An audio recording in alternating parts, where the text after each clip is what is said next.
इन्होंने उस गंदगी को साफ करने के लिए गंदगी में उतरने के बाद में उल्टा वो गंदगी सड़ांध मारने लग गई, यानी कि उसको इतना विषैला और जहरीला बना दिया कि उसमें से बदबू और आने लग गई। क्योंकि जिस तरीके की बयानबाजी, कुछ भी बोल देना। अभी रविंद्र जी के साथ 2 दिन पहले भी कार्यक्रम में थे, एग्जिट पोल के कार्यक्रम में थे, तो उस समय भी मैं ये बात कह रहा था कि जो जिस तरीके से अरविंद केजरीवाल जी की राजनीति की एक ही यूएसपी थी, और वो यूएसपी थी कि दूसरे के ऊपर कीचड़ डाल करके भाग जाना।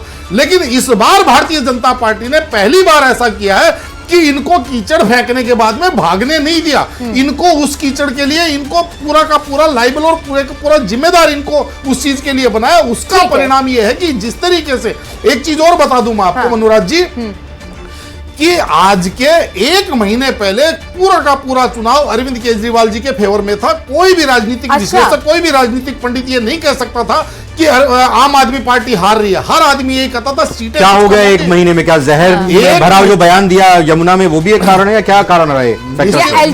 निश्चित रूप से रविंद्र जी, देखिए ऐसा है, जब राजनीतिक रूप से कोई बयानबाजी करते हैं तो बहुत सारी चीजें होती हैं जो आदमी के सर से ऊपर के निकल जाती है, बहुत सारी चीजें होती हैं जो पब्लिक के दिमाग पे चिपक जाती है। इस बार इन्होंने जिस तरीके की बयानबाजी करी, पहली बयानबाजी इन्होंने कहा कि भारतीय जनता पार्टी और कांग्रेस के बीच में पैचअप हो गया है और ये दोनों मिलकर के आम आदमी पार्टी को हराने के लिए, और भारतीय जनता पार्टी ने कांग्रेस के उम्मीदवारों के लिए फंडिंग करी है।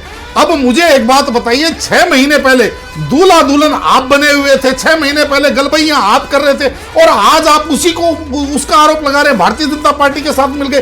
कोई आदमी कैसे विश्वास कर लेगा? दूसरा, जिस तरीके से इन्होंने बयानबाजी, बाद में उन्होंने उसको रिपेयर करने की कोशिश की कि अमोनिया का ये इतना पीपीएम, जल में इतना पीपीएम अमोनिया था, इतना पीपीएम, लेकिन इन्होंने जो सनसनी वाला बयान दिया कि भाई इतना भारी मात्रा में जहर मिला करके दिल्ली के अंदर भेज दिया, ये तो जल बोर्ड के कर्मचारियों ने पहले ही उसको पकड़ लिया और उसको दिल्ली में प्रवेश नहीं करने दिया। इतना घटिया काम तो दूसरे विश्व युद्ध के दौरान जर्मनी और जापान जो एक दूसरे के खून के प्यासे थे, यानी कि उन्होंने ऐसे प्रचारित किया जैसे भारतीय जनता पार्टी के हरियाणा सरकार ने दिल्ली के साथ बायो वार छेड़ दिया हो। तो कहने का दावा करके पीछे हटने की जो राजनीति थी वो फेल हुई है केजरीवाल की। सुभाष शर्मा जी वरिष्ठ पत्रकार भी हैं। सुभाष जी, आप कैसे एनालाइज करेंगे ये बीजेपी के लिए कितनी बड़ी जीत है? क्या ये लैंडस्लाइड है? क्योंकि बीजेपी कहती कि हम सिर्फ जीतेंगे नहीं बल्कि केजरीवाल को भी हराएंगे, और वही करके दिखाया है। और खुद केजरीवाल के लिए ये कितनी बड़ी हार है?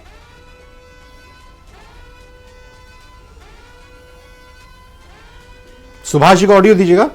वाले अरविंद केजरीवाल को इस बार जो हार मिली है, ये तो बिल्कुल शर्मनाक हार इसलिए कि अरविंद केजरीवाल को खुद सोचना चाहिए कि भाई उनका किस तरह का बयानबाजी रही। अभी पूर्व वक्ता भी बता रहे थे, जहां तक भारतीय जनता पार्टी की बात है साहब, देश की राजधानी है, देश की राजधानी में केंद्र सरकार के प्रधानमंत्री बैठे हुए हैं, और केंद्र की राजधानी में ही यदि विपक्ष की सरकार है और आए दिन इनके बीच में जिस तरह की तू मैं हो रही थी, तो वो भी भारतीय जनता पार्टी के लिए एक अजीब तरह की राजनीति थी। आज भारतीय जनता पार्टी को जो विक्ट्री मिली है, and it's really absolutely landslide victory after 27 years, ये भारतीय जनता पार्टी के लिए एक बहुत बड़ी उपलब्धि आगे आने वाले दिनों में साबित होगी।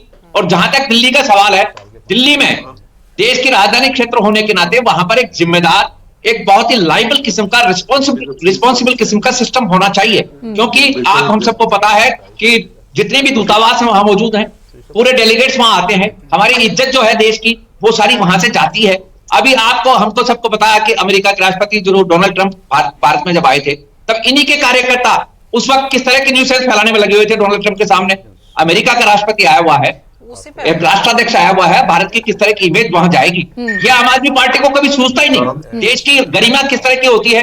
आज देखिए साहब, ये मोनोपोलर जो भारत की पॉलिटिक्स हो गई है, हालांकि डेमोक्रेसी में मैं इसको ठीक नहीं मानता।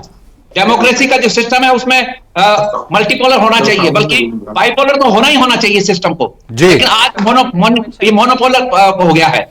इसका भी इलाज जनता को सोचना पड़ेगा, क्योंकि देश में यदि लोकतंत्र को जिंदा रखना है तो विपक्ष को भी जिम्मेदार और बिल्कुल। मैं इसी सवाल पर राजकुमार पाल जी से जवाब लूंगा। राजकुमार पाल जी, एक तो ये कि जब आपकी पार्टी के दिग्गज, आपकी पार्टी के चेहरे आपकी पार्टी का सबसे बड़ा नेता चुनाव हार रहा है, तो पार्टी के कार्यकर्ता पर कितना मनोबल पड़ेगा? आम आदमी पार्टी कोई घर से तो लेकर कार्यकर्ता नहीं आई थी, कुछ बीजेपी के, कुछ आम आदमी पार्टी, कुछ कांग्रेस के कार्यकर्ता जुड़े होंगे, ठीक है, अन्ना आंदोलन से जुड़े हुए भी कुछ लोग आए होंगे, लेकिन कार्यकर्ताओं की ये कहें कि स्वामी भक्ति बदलने में भी वक्त नहीं लगता। बतौर विपक्ष आम आदमी पार्टी अपनी इस हार से क्या सबक लेके आगे विपक्ष की भूमिका बनाए और अपने ये कहें कि अपने स्थायित्व के लिए या अपने अस्तित्व के लिए अपने अस्तित्व को जिंदा रखे वो?